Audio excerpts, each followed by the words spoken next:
안녕하세요. 사연 읽어주는 남녀입니다. 오늘도 와주셔서 감사드리며 그럼 오늘의 사연 바로 시작하겠습니다. 안녕하세요. 저는 얼마 전 다시 태어난 60대 여자입니다. 인생은 60부터라는 말 많이 들어보셨죠? 그게 딱 제 이야기더라고요. 나이 60이 인생 전후반기를 나누는 전환기라고 한다면 제 인생 전반기는 쓴맛과 매운맛에 아주 가까웠어요. 그리고 인생 후반기라고 불리는 나이 60이 돼서야 새로운 삶이 시작됐다고 느낄 만큼 눈부신 변화를 맞이했습니다.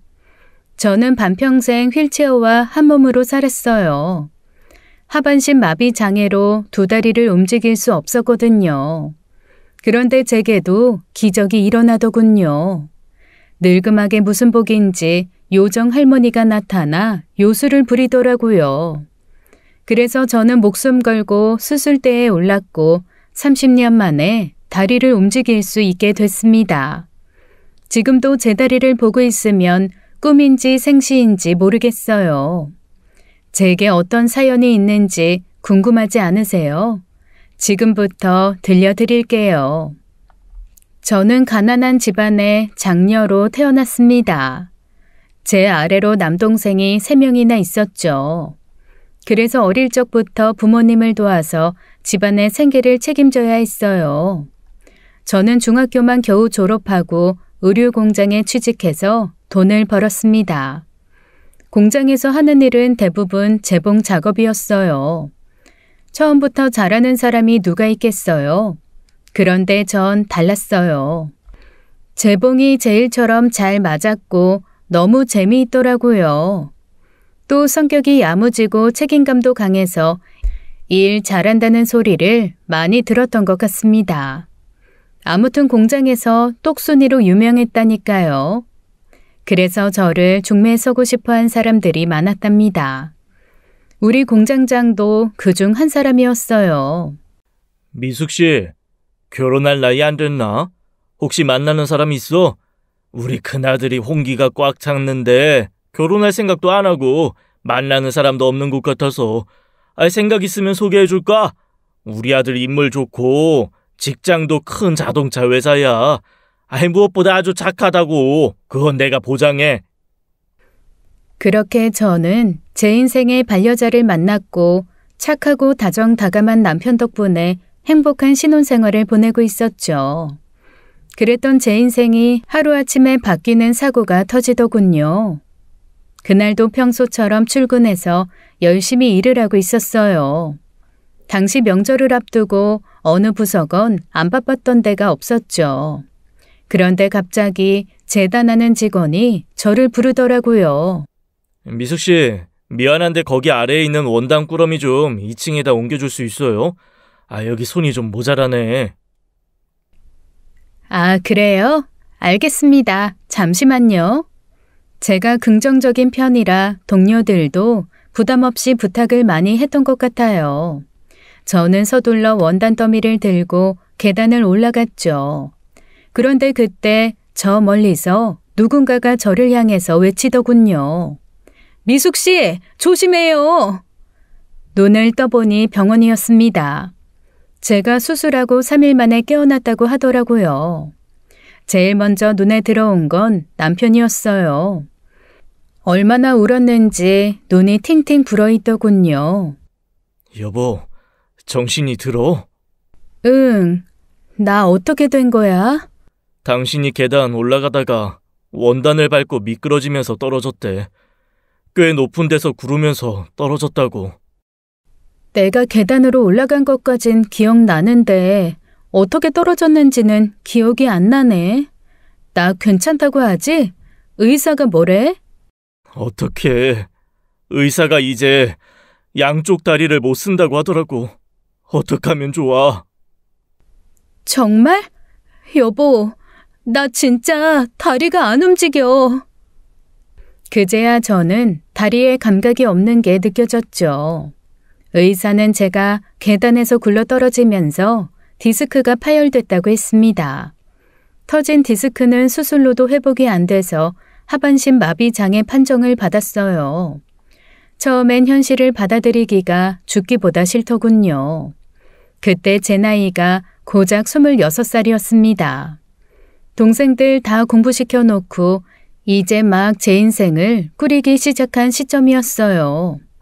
이제 갓 새신랑이 된 사람에게는 무슨 죄를 짓는 건가요? 하루아침에 장애인이 된 아내를 어떻게 받아들이라고 할 수 있을까요? 그래서 저는 그때 남편에게 이렇게 말했던 것 같아요. 나 평생 못 걷는데 그게 무슨 말인지 몰라? 당신이 평생 나 수발 들면서 살아야 한다고. 못 걷는 게 뭐. 난 당신이 이렇게 살아있어 준 것만으로도 감사해. 그러니까 내가 수발 들어야 한다면 해야지. 내가 남편인데 그게 뭐가 어려운 일이라고 해. 나 할 수 있어. 내가 그럼 당신 못 볼 것 같아. 아직 늦지 않았으니까 얼른 떠나라고. 가서 나보다 좋은 여자 만나서 다시 새장가 가. 난 사람들 앞에서 평생 당신만 사랑한다고 맹세했어. 기억 안 나? 나 떠나지 않을 거야. 다시 한 번 더 쓸데없는 소리 하면 정말 화낼 거야. 그러니까 그만해. 제가 못난 소리를 할 때마다 남편은 단단하게 잡아주었어요. 하지만 제가 장애인이 됐다는 현실을 마주하기까지는 꽤 오랜 시간이 걸렸습니다. 나중엔 우울증까지 오더라고요. 하루는 남편이 잠깐 집을 비운 사이에 큰일을 칠 뻔도 했습니다. 지금 생각해봐도 그날은 무슨 정신이었는지 모르겠어요. 남편 없이 휠체어를 끌고 어디 나가기도 힘들 때였어요. 제가 살던 마을 입구에는 뚝이 있었거든요. 거기를 혼자서 휠체어를 끌고 끙끙거리면서 갔습니다. 그냥 먼 바다를 보면서 우울한 마음이나 좀 달래보자고 이런 마음이었던 것 같은데 나를 내려놓기로 마음먹은 순간은 정말 한순간이더군요. 제가 손목에 힘을 주고 몸을 일으키려고 하는 그때 누군가가 저를 붙잡더라고요. 당신 정말 미쳤어? 이제는 살기 싫어서 죽으려고 하는 거야? 말해봐. 도대체 왜 이래? 당신이 어떻게... 여보, 제발 나를 봐서라도 살아주면 안 돼? 당신 이렇게 나약한 사람 아니잖아. 이깟 장애 아무것도 아니야. 세상에 힘든 일이 얼마나 많은데 이 정도로 무너지면 안 되지. 당신이 어떤 사람인데, 당신이 얼마나 씩씩한 사람인데, 제발 우리 살자. 앞만 보고 살자. 제발 날 두고 떠나지 마. 남편은 저를 꼭 붙들고 눈물을 쉴 새 없이 흘리더군요. 온몸이 땀에 젖어 있었고 신발은 신지 않은 채였어요. 그제야 제가 무슨 일을 벌였는지 정신이 번쩍 들었습니다. 여보, 미안해. 정말 미안해. 내가 미쳤었나 봐. 저는 여전히 부들부들 떨고 있는 남편을 꼭 안아주었습니다. 그리고 다짐했어요. 다시는 약한 마음으로 남편을 울리지 않겠다고요. 그날 이후 저는 다시 예전의 김미숙으로 돌아갔습니다. 때마침 공장장이었던 시부가 복직 이야기를 꺼내시더군요. 일을 하는 게 우울증 극복에도 좋겠다고 생각하셨던 것 같아요. 재봉은 앉아서도 할 수 있는 일이니 어렵지 않겠다고 생각했죠. 그런데 문제는 휠체어였습니다. 그때부터 휠체어와 한 몸이 되려고 엄청나게 연습했던 것 같아요. 오늘은 2가지만 혼자서 가볼까? 내가 천천히 뒤에서 따라가기만 할게. 이제 제법 작동법이 익숙해져서 괜찮을 것 같아. 대신 잘 따라와야 돼. 매일 1~2시간씩 산책하듯 휠체어를 끌면서 작동법을 익히고 출근길과 퇴근길을 남편과 함께 했습니다. 1달, 2달 점점 시간이 지나면서 휠체어는 제 몸처럼 익숙해졌죠. 당신 이제 정말 잘 탄다. 거봐. 당신은 뭐든 잘할 수 있는 사람이라고 했지? 언제나 용기를 건네준 남편 없이는 불가능한 일이었어요. 그렇게 전 복직한 후로도 똑순이처럼 일할 수 있었습니다. 그런데 동료들은 눈치를 보기 시작하더군요. 아무래도 제 상황이 예전과 달랐으니까요. 하루는 한 동료가 저를 부르다가 머뭇거리는 겁니다. 왜 부르고 이야기를 하다가 말아요? 아휴, 아니야. 그냥 미숙 씨 일 봐요. 그 직원은 제게 부탁을 하려다가 만 거예요. 전 오히려 그런 게 더 불편했습니다. 이거 맞죠? 거기로 가져다 주면 돼요? 아휴, 미숙 씨 힘든데 괜찮아.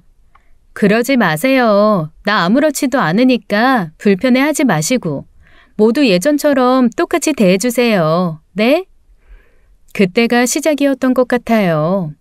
휠체어가 가져온 제 삶의 변화를 긍정적으로 받아들이기 시작한 게 사고로 다리만 잃게 돼서 다행입니다. 감사합니다. 그렇게요.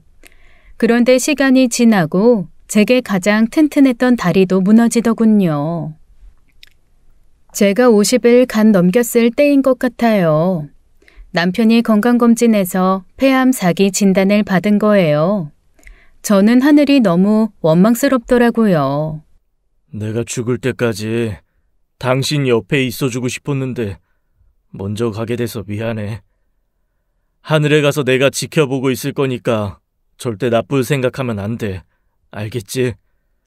당신은 지금껏 정말 잘 살아왔고 앞으로도 잘 살 거니까 걱정하지 마. 사람은 누구나 다 떠나는 법이야. 내가 조금 일찍 떠나는 거니까 너무 슬퍼하지 마. 그리고 우리 세영이 잘 키우고 나 만나러 와. 그렇게 남편은 마지막까지도 저를 달래주다 세상을 떠났습니다. 그 당시 우리 딸은 고등학생이었어요. 아빠는 돌아가시고 장애를 가진 엄마. 하지만 우리 딸은 기죽지 않고 잘 자라주었습니다. 얼마나 똘똘하고 야무진지 공부도 아주 잘했죠.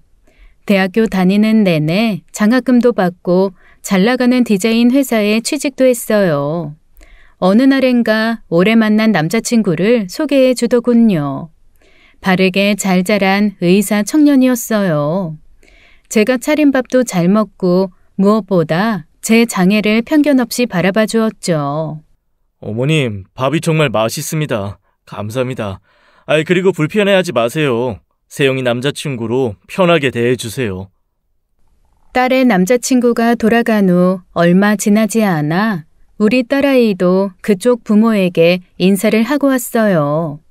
근데 집으로 돌아온 딸의 분위기가 심상치 않더라고요. 무슨 일 있었던 거야? 아니, 나 옷부터 갈아입을게. 딸아이가 방에서 나오는 소리를 듣고 저는 고개를 돌려 얼굴부터 살폈습니다. 제가 생각한 대로 딸은 울었는지 두 눈이 퉁퉁 불어있더군요. 분명 그 집안에서 제 장애로 말이 나왔겠죠. 결국 그 문제는 상견례에서 터지고 말았습니다. 저는 딸과 함께 일찍 식당에 도착해 앉아 있었어요. 상견례로 유명한 식당이라 모두 룸 형식이었죠. 작은 사각형 방 안에 있으니 더 긴장되더라고요. 입안은 바짝바짝 마르고 손안은 이미 땀으로 축축했어요. 그때 딸아이가 제 손을 잡고 땀을 닦아주더군요. 엄마, 많이 긴장돼? 이렇게 떠는 거 처음 봐. 나도 상견례가 처음이라서 떨리는구나. 별일 없이 지나가야 할 텐데.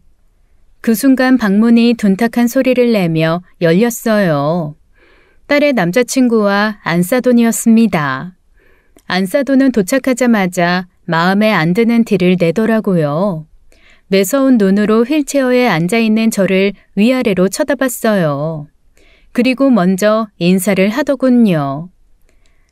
저는 김현준 엄마 박명자입니다.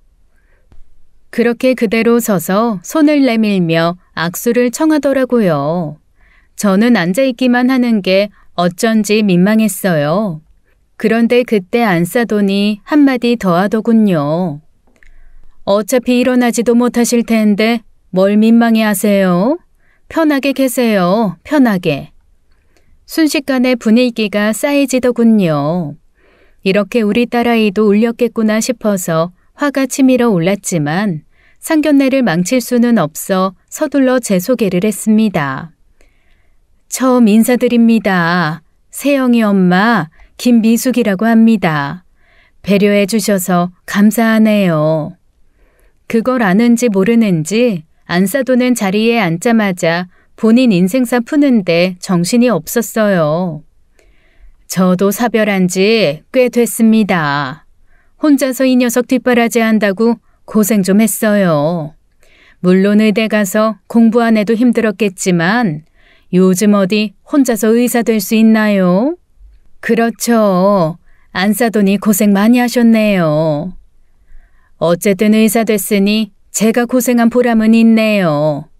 그래서 선자리가 얼마나 많이 들어오는지 아세요? 제가 그 좋은 자리 다 뿌리치고 여기 나온 거 아니겠어요. 지칠 줄 모르는 안사돈의 무례함에 제 얼굴이 뜨거워지는 게 피부로 느껴지더군요. 딸도 인내심이 한계가 왔는지 숨소리가 거칠어졌어요. 그때 우리 모녀 눈치만 살피던 예비사위가 제 어머니를 팔꿈치로 콕 찔렀습니다. 넌 가만히 있어봐. 내가 없는 소리 하는 것도 아니고 솔직히 어제 선자리도 아까워 죽겠다니까. 병원장 딸이란다. 그런 자리를 마다하고 아유 네가 어디가 모자라서 네가 아유 내가 속 터져서. 안사돈도 참다 못해 터졌는지 할 말 못할 말 구분 못하고 쏟아내더군요. 그러더니 깊은 한숨을 푹 내쉬면서 저를 향해 물었습니다. 사부인은 아예 못 걷는 겁니까? 화장실은 어떻게 가세요? 어디 갈 때는 어떻게 가요? 씻을 때는? 내가 진짜 궁금해서 그래요. 그때 딸이 의자를 박차고 일어나면서 소리를 질렀어요. 어머니, 말씀이 너무 지나치신 거 아닌가요? 아니 궁금한 건 알고 넘어가야 할 거 아니니? 넌 엄마 장애 이야기만 하면 왜 이렇게 부들부들하니? 우리 아들이 평생 병시중하게 생겼는데 내가 이런 것도 못 물어보니? 저희 어머니 지금껏 제 도움 없이도 잘 살아오신 분이에요. 어머님이 하신 질문은 너무 무례하셨다고요. 지금 당장 저희 어머니한테 사과하세요. 사과하시라고요. 내가 뭘 잘못했다고 사과하라는 거냐? 난 못한다. 이제 생각해보니까 너 일부러 우리 아들 의사니까 접근한 거지? 그치? 성난 황소처럼 으르렁거리는 안사돈을 예비사위가 가까스로 막았어요. 어머니, 제발 그만하세요. 얼른 사과하세요. 안 한다. 내가 뭘 잘못했는데? 절대 못하지. 끝까지 잘못을 모르는 안사돈을 보니 저는 그 자리에 더는 있을 수가 없겠더라고요. 저는 제 장애로 딸에게 늘 방해가 될까 봐 노력해왔어요. 딸의 도움 없이도 잘 살 수 있게요. 그런 제 노력을 안사돈이 오늘 짓밟으신 겁니다. 저는 이 결혼 다시 생각해봐야 할 것 같네요. 저희 먼저 가보겠습니다.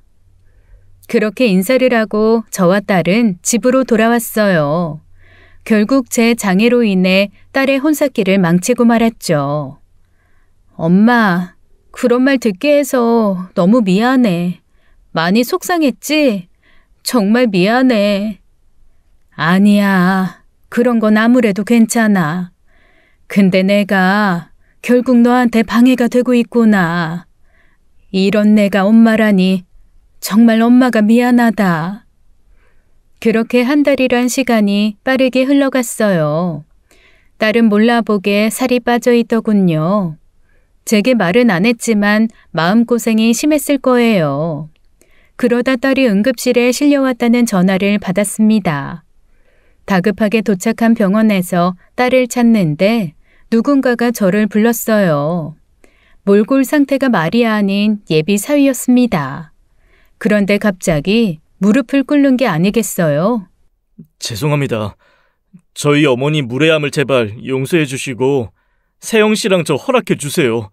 제가 앞으로 더 잘하겠습니다. 어머니가 지은 죄는 제가 살면서 갚겠습니다. 저 세영 씨 아니면 안 될 것 같아요. 그러니 제발 저를 사위로 받아주세요. 그 말을 듣고 있던 딸이 힘겹게 침대에서 내려와 예비 사위를 꼭 안아주더군요. 둘이 저렇게나 서로 사랑하는 걸 저는 두 사람을 떼어놓을 자신이 없었습니다. 결국 안사돈도 백기를 들고 딸은 사랑하는 사람과 결혼했어요. 그리고 1년 만에 임신 소식도 알리더군요. 하루는 제가 축하 파티라도 해주고 싶어서 딸내 부부를 집으로 초대했습니다. 이게 다 뭐야? 엄마 밥 너무 먹고 싶었는데 오늘 진짜 배불리 먹을 거야. 그래, 우리 손주 배고프지 않게 이거 다 먹고 가. 딸은 아무 걱정 없이 아주 행복해 보였습니다.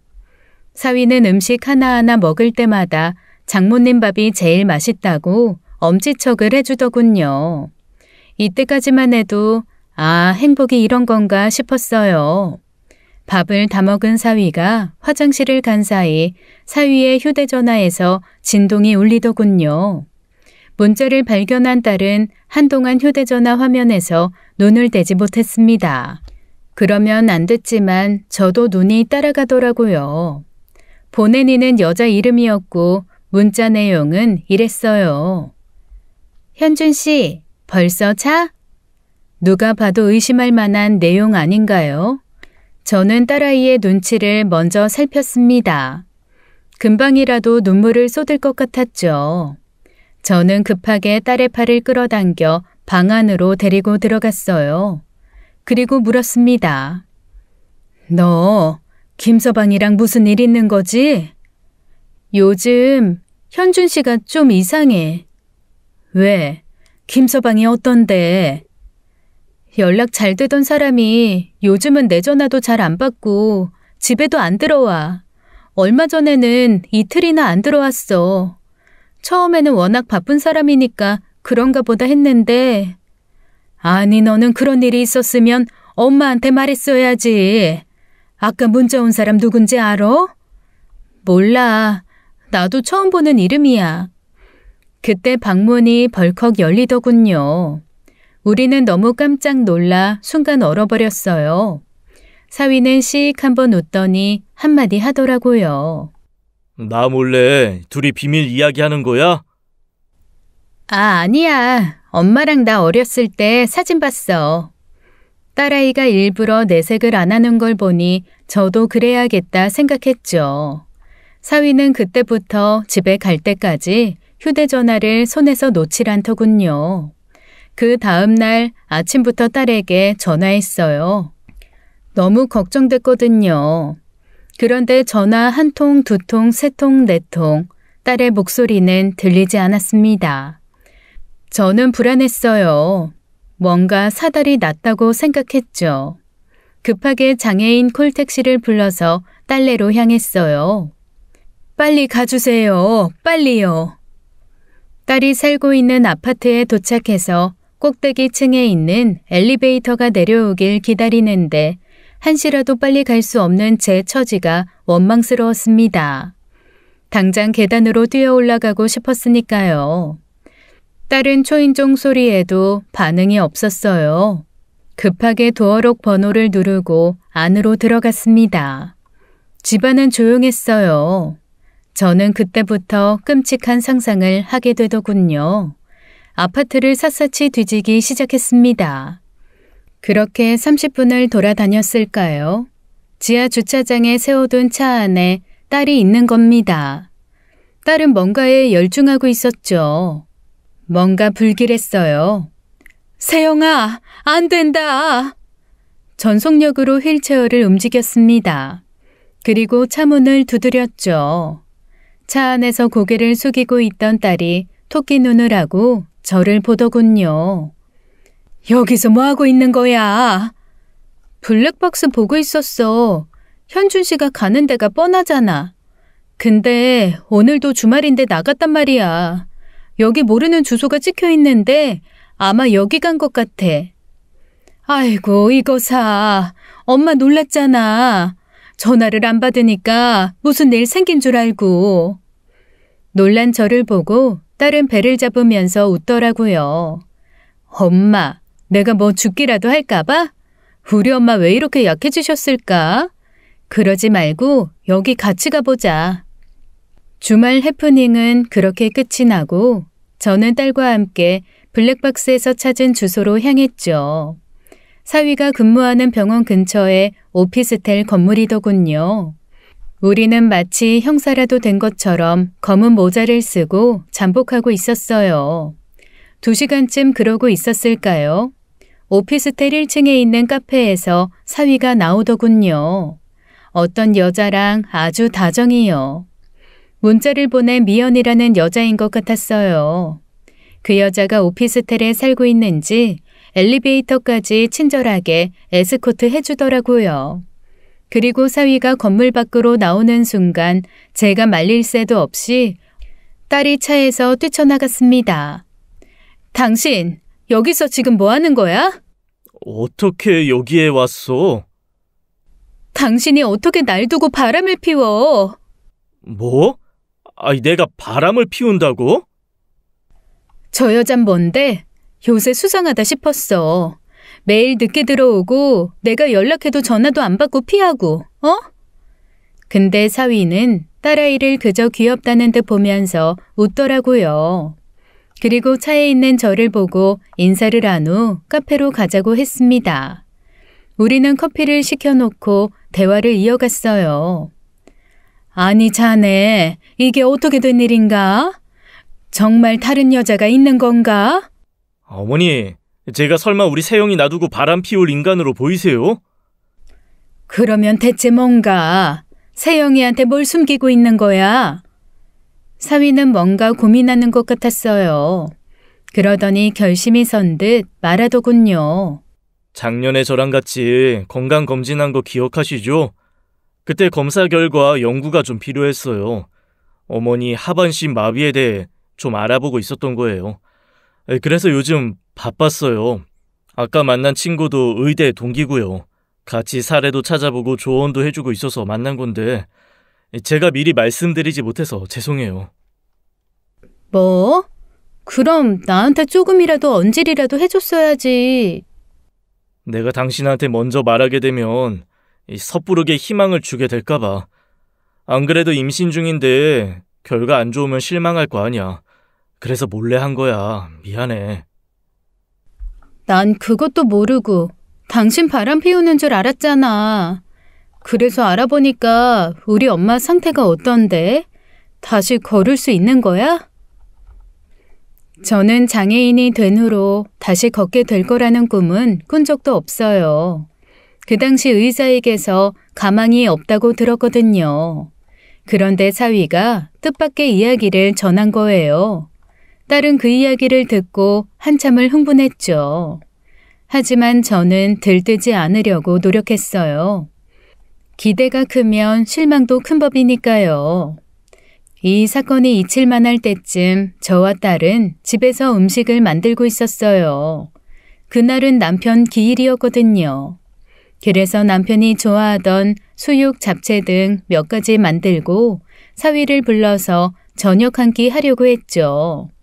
그런데 그때 누군가 현관문을 벌컥 열고 들어오더라고요. 사위였습니다. 급하게 왔는지 의사 가운도 안 벗었더군요. 그러면서 하는 말이요. 어머니, 찾았어요. 제가 어머니 다리 고칠 방법을 찾았다고요. 손에는 MRI 사진 한 장이 들려있더군요. 그 사진을 보여주면서 제게 물었습니다. 어머니 처음 수술 받았을 때 의사한테 들었던 말 기억하세요? 너무 오래전 일이라 기억나지 않지만 그 당시 의사는 디스크가 터져서 신경이 손상됐다고, 그래서 하반신이 마비된 거라고 그랬지. 작년에 건강검진 때 찍은 MRI 사진이에요. 디스크가 터져서 신경이 손상됐다면 이런 사진이 나올 수가 없어요. 그래서 제가 알아봤던 거예요. 그래. 근데 나는 도대체 자네가 무슨 이야기 하는지 모르겠구나. 사위는 들고 있던 MRI 사진을 제게 보여주면서 손가락으로 일일이 부위를 가리키며 자세히 설명해 주더라고요. 제 생각이 맞는다면 디스크보다는 사고로 생긴 혈전이 덩어리가 돼서 신경을 압박하고 있는 것 같아요. 시간이 지나면 자연스럽게 혈전이 녹았어야 했는데 그게 잘 안 돼서 하반신 마비 증상이 온 것 같아요. 그럼 그때 의사가 오진한 거란 말이냐? 30년 전이라 지금보다 의학 기술이 지금보다 안 좋을 때잖아요. 지금이라도 발견한 게 다행이에요. 식탁에서 양파를 까고 있던 딸은 칼을 내려놓더니 엄마는 뭘 고민하고 있냐며 이건 기회라고 당장 수술해야 한다고 만삭의 배를 하고는 흥분해서 뛰기 시작했어요. 세영아, 진정해. 엄마는 지금 너무 갑작스러워서 어떻게 해야 될지 모르겠구나. 혈전 제거하는 수술만 잘하면 다시 걸을 수 있다는 거잖아. 이제 휠체어 안 타도 된다잖아. 마치 자신이 새 다리라도 얻은 것처럼 흥분한 딸을 사위가 소파에 앉히며 말렸죠. 그러더니 사위의 표정이 다시 진지해지더라고요. 근데 문제가 하나 있어요. 수술 부위가 너무 안 좋아요. 자칫 잘못하면 다른 곳에 신경을 건드려서 추가 마비가 생길 수도 있어요. 뭐? 그건 안 될 일이다. 그럼 고민할 필요도 없어. 어머니, 그래도 이건 기회라고 생각해요. 지금 당장 수술 받아야 하는 건 아니에요. 너무 갑작스러우시니까 조금만 더 생각해 보세요. 시간은 있으니까요. 사실 잠깐이지만 다시 걷는 상상을 해봤습니다. 기쁘지 않았다면 거짓말일 거예요. 딸은 남편의 제사를 지내는 내내 저를 설득하더군요. 요즘 우리나라 의학기술이 얼마나 좋은지부터 환자는 의사를 믿어야 한다고 구구절절 다 맞는 말만 읊다가 집으로 돌아갔죠.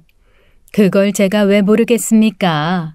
제사상에 놓여있는 사진 속의 남편은 제 마음을 아는지 모르는지 그저 환하게 웃고 있었습니다. 지금 여기 왔어? 당신이라면 어떻게 하겠어? 나 대신에 정답 좀 내놔요. 응? 딸이 저렇게 원하는데 수술해야 하는 게 맞는 거야? 그 옛날 그랬던 것처럼 사진 속 남편에게 투정을 부렸죠. 그리고 제 마음속 깊은 이야기를 꺼냈습니다. 나 솔직히 말하면 수술 받고 싶어 여보. 죽기 전에 단 한 번이라도 마음껏 달려볼 수만 있다면 얼마나 좋을까. 근데 만약에라도 수술이 잘못되면 우리 세영이 어떻게 할 건데. 다리 말고 또 다른 데가 마비가 된다면 장애인 엄마 때문에 상처 많은 딸 더 고생시키는 일이잖아. 그래, 내가 우리 세영이한테 그러면 안 되지. 그치 여보? 남편에게서 들려오는 건 없었습니다. 하지만 분명 남편도 하늘에서 저를 지켜보고 있다고 생각했죠. 그리고 일주일 정도가 지났을 거예요. 딸과 사위가 저를 설득하려고 집으로 찾아왔습니다. 엄마, 아직도 수술 안 받고 싶어? 나는 수술 안 받을 거야. 지금까지도 아무 문제 없이 잘 살았어. 앞으로도 잘 살 거고. 그러니까 수술 안 받아도 돼. 엄마, 추가마비 올까봐 그러는 거야? 걸을 수 있는 확률이 훨씬 큰데? 그 확률에 엄마 인생을 걸어보라고. 김서방한테는 내가 정말 고마워. 날 이렇게 신경 써주고 고생해줘서. 근데 난 이대로 사는 것도 좋아. 아무 문제 없어. 날 걱정하는 너희 마음은 알지만 이제 더 이상 수술 이야기는 하지 않았으면 좋겠구나. 제가 단호하게 거절하자 딸과 사위는 더는 이야기하지 않았습니다. 그렇게 또 얼마의 시간이 흘러 전 할머니가 됐어요. 우리 딸이 어여쁜 공주를 낳은 거예요. 손녀는 정말 사랑스러웠습니다. 제 엄마, 아빠 예쁜 곳만 골고루 닮아서 어디 하나 못난 곳이 없었죠. 젖먹이가 기고 앉고 어느새 서더니 금세 돌쟁이가 되더군요. 아기의 시간은 참 빨라요. 엄마, 우리 지우 서 있는 거 봤어? 언제 이렇게 컸어? 공주님, 이제 곧 걷겠는데? 그날은 아침부터 정신이 쏙 빠져나가는 줄 알았어요. 지우의 돌잔치가 있던 날이었죠. 지우가 서 있는 기간 없이 바로 걷기 시작했거든요. 준비할 것 많지 지우는 어디 안 돌아다니는 데가 없었죠. 저는 휠체어를 타고 잡으러 다니느라 아주 혼났습니다. 지우야, 그렇게 돌아다니면 다친다. 할머니한테 어서 오렴. 돌잔치는 가족끼리 간소하게 하기로 했죠.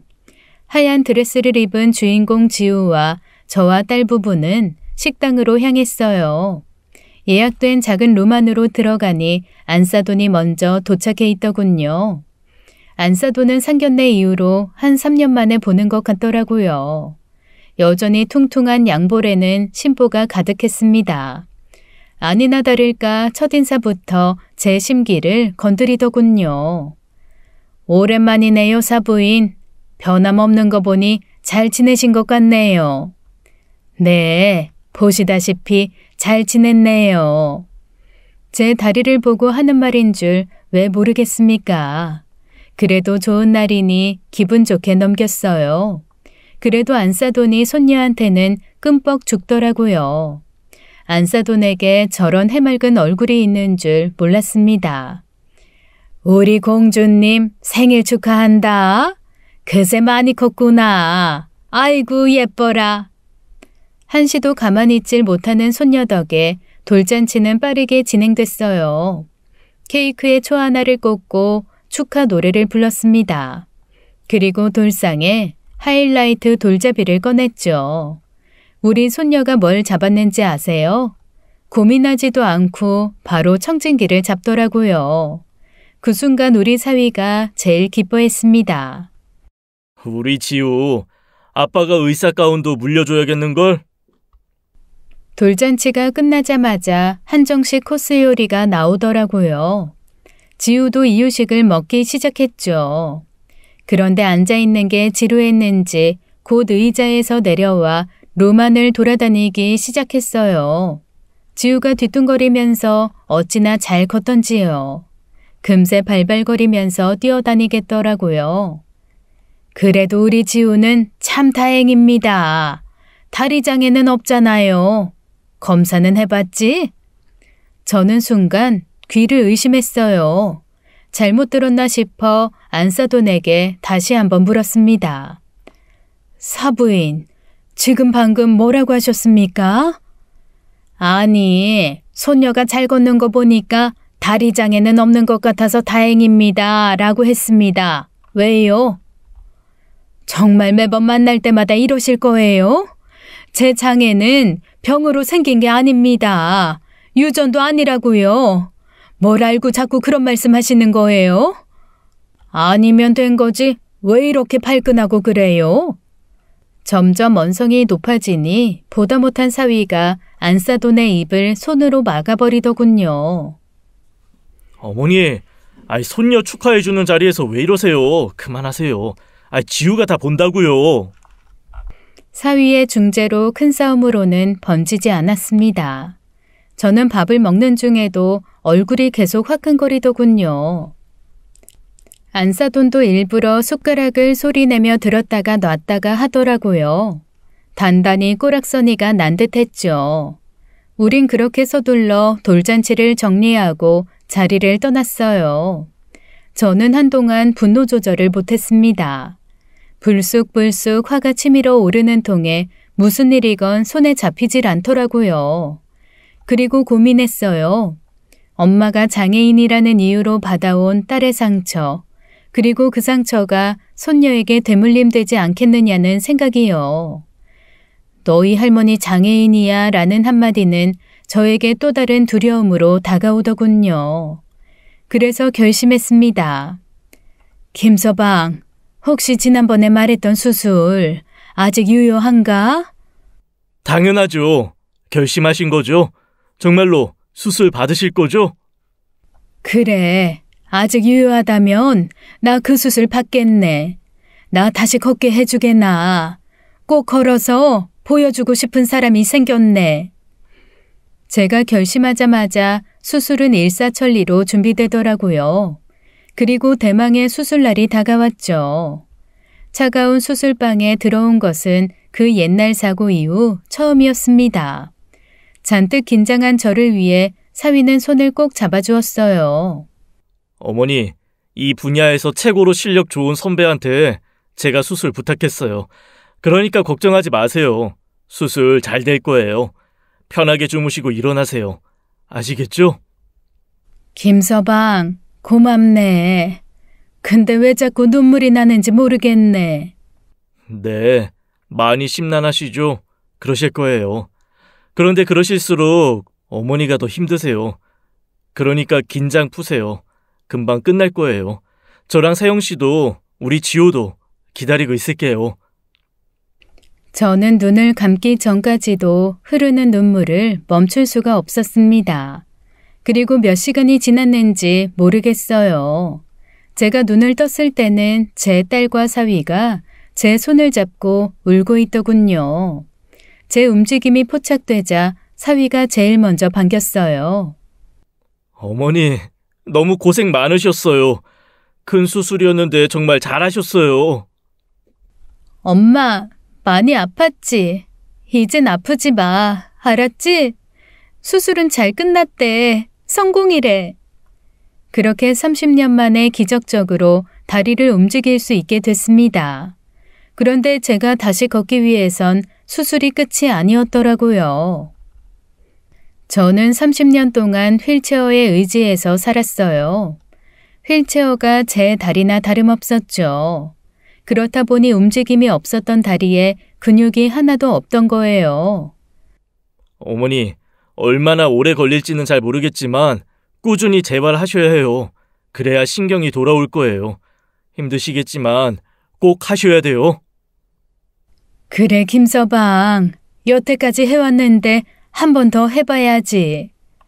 목숨 걸고 수술까지 받았는데 재활 따윈 문제도 아니었죠. 그 당시 저는 재활센터에서 살았던 것 같아요. 어머니, 오늘도 오셨어요? 네, 열심히 재활해야 하루라도 빨리 다시 걸을 수 있지 않겠어요? 재활 보행기에 몸을 기대고 한 발 한 발 내디뎠습니다. 다리에 힘이 하나도 느껴지지 않았죠. 걷기 위해 온몸에 힘을 주다 보면 어느새 땀이 주룩주룩. 힘들었지만 다시 걸을 수 있다는 희망의 끈을 놓고 싶지 않았어요. 제가 재활하는데 우리 딸과 사위도 많이 도와줬습니다. 매일 재활센터도 함께 와주고 집에 와서는 스트레칭, 마사지도 도와줬죠. 그렇게 재활한 지 2년쯤 됐을까요? 그날도 평소처럼 재활에 집중하고 있었습니다. 보행기에 몸을 기대고 한 발을 바닥에 딱 내딛는 순간 선생님, 발가락 쪽에서 뭔가 찌릿찌릿한데요? 힘이 들어오는 것 같아요. 전 평생 그날의 그 느낌을 잊지 못할 겁니다. 그렇게 전 기적처럼 다리에 신경이 돌아오기 시작했어요. 그 후로 전 몇 년 더 재활치료를 받았어요. 덕분에 가볍게 뛰는 것도 가능해졌죠. 이 순간이 오기까지 우리 딸과 사위, 그리고 이젠 저보다도 더 잘 뛰는 손녀가 옆에서 얼마나 저를 응원해줬나 모릅니다. 그리고 누구보다 기뻐해줬죠. 엄마, 그동안 못했던 거 다 하면서 살아. 산책도 하고 등산도 하고 나랑 마음껏 여행도 다니자. 할머니, 나도 같이 여행 갈래. 그때 전 매일같이 산책했습니다. 제가 사는 동네엔 호수공원이 있었는데 예전엔 그저 그랬던 곳이 참 예쁘더군요. 그제야 풍경이 눈에 들어오기 시작한 거예요. 내 의지대로 움직이는 다리로 공원 구석구석을 돌아다녔죠. 내 평생 다시 산책할 수 있는 날이 오다니 정말 꿈만 같았습니다. 난 이렇게 죽어도 이제 여한에 없겠다고 생각했어요. 한참을 기분 좋게 공원을 거닐고 있는데 어디선가 고함이 들리더군요. 야, 이 사기꾼아! 도둑놈 잡아라! 소리가 들리는 곳을 향해 고개를 돌리니 한 여성이 가방을 들고 도망치고 있었죠. 그리고 멀리서는 이 여성을 쫓는 또 다른 누군가가 있었고요. 보아하니 도둑놈을 잡아야 하는 상황 같더라고요. 전 풀어진 운동화 매듭을 다시 단단하게 묶었어요. 그리고 심호흡을 한 뒤 도둑놈을 향해 뛰기 시작했습니다. 그런데 제가 달리기가 될 줄이야. 제 심장도 빠르게 뛰더군요. 저는 순간 이제야 비로소 살아있는 느낌이더라고요. 감격에 젖어있는 사이 저는 금세 도둑을 따라잡았습니다.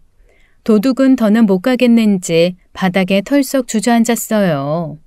그때 제가 손에서 가방을 낚아챘죠. 아이고, 뭔 할머니가 이렇게 빨라요? 도둑은 그 말만 남기고 불이 나게 도망치더군요. 저 멀리서 쫓아오던 여성이 도둑을 향해 소리치며 다가왔어요. 이 도둑년, 감히 내 돈을 갖고 튀어? 네가 그러고도 20년 지기 친구야? 그리고 여기까지 쫓아오느라 지쳤는지 가쁜 숨을 크게 내쉬더라고요. 그런데 그 사람이 고개를 드는 순간 전 깜짝 놀랐습니다. 다름 아닌 안사돈이 아니겠어요? 경황이 없던 안사돈도 가까스로 정신을 차리고 고개를 들자 한참을 입을 떼지 못하더군요. 사부인? 아니 어떡해? 안녕하셨어요. 안사돈도 잘 지내셨죠? 지우 돌잔치 이후로 오랜만이네요. 그런데 어쩌다가 이런 일이 생겼어요?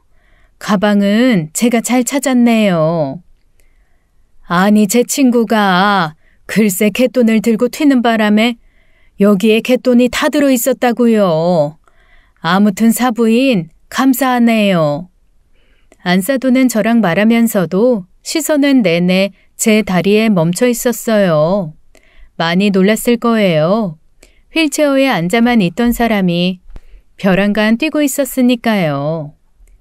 현준이한테 사부인 수술 받았다는 이야기는 들었는데 이렇게까지 뛸 수 있게 됐다는 건 몰랐습니다. 네, 재활을 아주 오래 했어요. 재활 쉽지 않은 건데 고생 많이 하셨겠네요. 사부인 이렇게 다시 걷게 되신 거 축하드립니다. 꼭 한 번은 만나서 이야기하고 싶었어요. 감사합니다. 제가 안사돈에게 이런 말을 들을 날이 오다니 감동이네요. 그런데 왠지 사돈은 뭔가 할 말이 더 남아있기라도 한 듯 우물쭈물 하더군요. 그래서 우린 근처 카페에서 차라도 한 잔 더 하기로 했어요. 저는 달리기해서 그런지 시원한 아메리카노가 먹고 싶었어요. 안사돈에게도 시원한 커피를 권하니 사양하고 따뜻한 차를 시키더라고요. 그러면서 갑자기 옛날 얘기를 꺼내더군요. 아무튼 아깐 정말 깜짝 놀랐습니다. 저는 누군가 했어요. 근데 그게 사부인일 줄이야. 다시 걷게 되신 거 다시 한번 축하드리고 죄송합니다. 지난날 제가 했던 말들 많이 상처받으셨죠? 왜 아니겠어요. 제가 그래서 더 열심히 재활했답니다. 안사돈에게 보여주고 싶어서요. 네, 그러셨을 거예요. 제가 워낙 심했었죠. 예전에 호기로웠던 안사돈은 어디 가고 잔뜩 주눅 들어있는 모습이었죠. 안사돈, 무슨 일 있으세요? 왜 그러세요? 예전처럼 저한테 시원하게 소리치셔야죠. 네? 저는 이상한 느낌에 안사돈에게 물었어요. 그랬더니 눈물을 내내 참고 있었던 건지 금방 터뜨리더군요. 제가 놀라서 어쩔 줄 몰라 하니 안사돈이 제게 말하더군요. 사부인 때문에 그러는 게 아니에요. 제가 요새 눈물이 좀 많아졌습니다. 지난날 왜 그렇게 살았는지 후회가 참 많이 됩니다. 저는 다 괜찮을 줄 알았거든요. 병도 장애도 뭐든 다 저는 피해갈 줄 알았으니까요. 근데 제가 위암이라는군요. 언제 아신 거예요? 작년 말부터 커피만 먹으면 위가 너무 쓰려서 내시경 검사 받았더니 종양이 있다고 하더라고요. 덜컥 겁이 났죠. 그래도 이제 나이가 있으니 그럴 수도 있겠다 싶어서 조직 검사 해봤는데 위암이라고 하더라고요. 제게 위암 고백 이후로도 안사돈은 한참을 울었어요. 저도 장애 진단 선고를 받았을 때가 생각났습니다. 그래서 지금 안사돈 심정이 어떨지 이해가 가더군요. 안사돈은 조금 진정이 됐는지 가방에서 수건을 꺼내 눈물을 닦았어요. 그리곤 차분하게 자신의 이야기를 하더라고요. 우리 현준이가 깐난쟁이 때 우리 서방이 세상을 떠났어요. 세상에나 그렇게 일찍 사별하신 줄 몰랐네요. 그 깐난쟁이 없고 제가 시장에서 국밥 장사를 시작했어요. 현준이 커가는 것도 제대로 못 봤습니다. 악착같이 돈 벌어야 이 녀석하고 살 수 있을 거로 생각했으니까요. 그렇게 고생해서 현준이 의사 만들었어요. 근데 사돈집에 우리 아들 보내는 게 너무 아깝더군요. 제 성에 안 찼어요. 제가 욕심이 너무 과했던 거죠. 이해합니다. 제가 만약 안사돈 입장이었다면 저라도 그랬을 거예요. 홀어머니, 게다가 장애 있는 장모라니 저라도 말렸을 거예요. 그런데 세상에 제가 복받은 거였더라고요. 요즘에 세영이 같은 며느리 없을 겁니다. 제가 그렇게 모진 말을 했는데도 매일 안부 전화에 때 되면 용돈 주고 먼저 밥 먹자고 찾아오고 제가 세영이 덕분에 외로울 틈이 없어요. 행복하다고 말하는 안사돈은 왠지 쓸쓸해 보였습니다.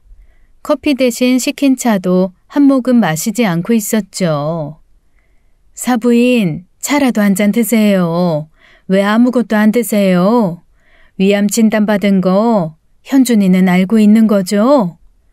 아니요. 제가 아직 말 안 했습니다. 안사돈, 왜요? 왜 아직 말을 안 했습니까?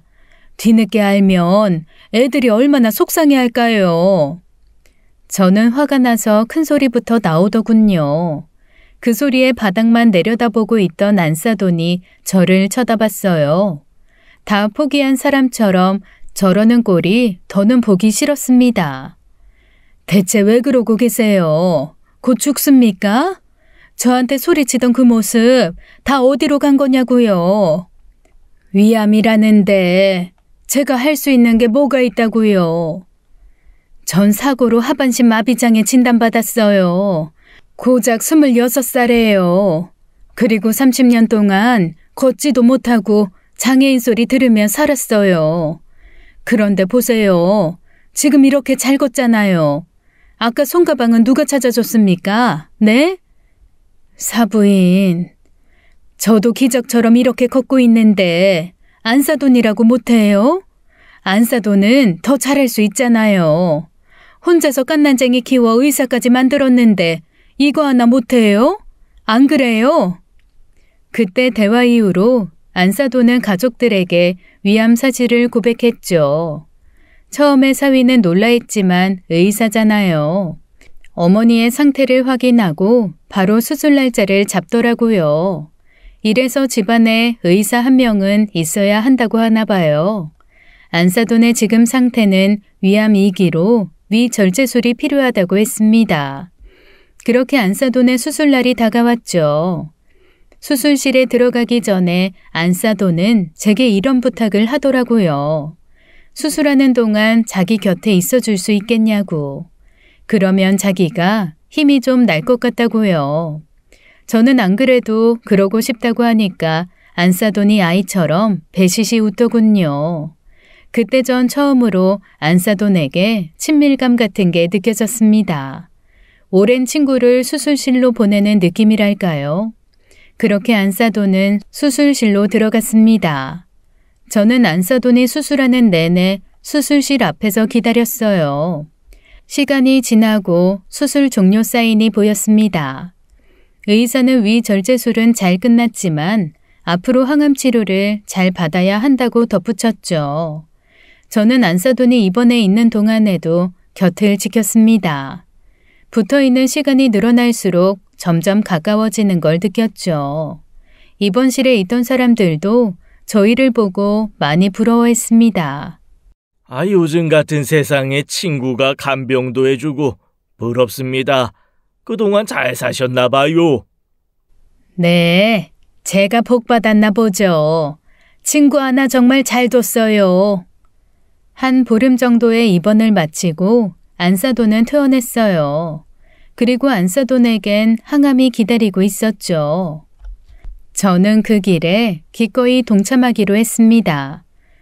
안사돈에게 제가 힘을 보태주고 싶었거든요.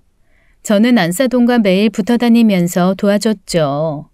그렇게 안사돈은 항암 치료를 8차까지 받았나? 그걸 끝으로 안사돈은 암을 기어코 이겨냈습니다.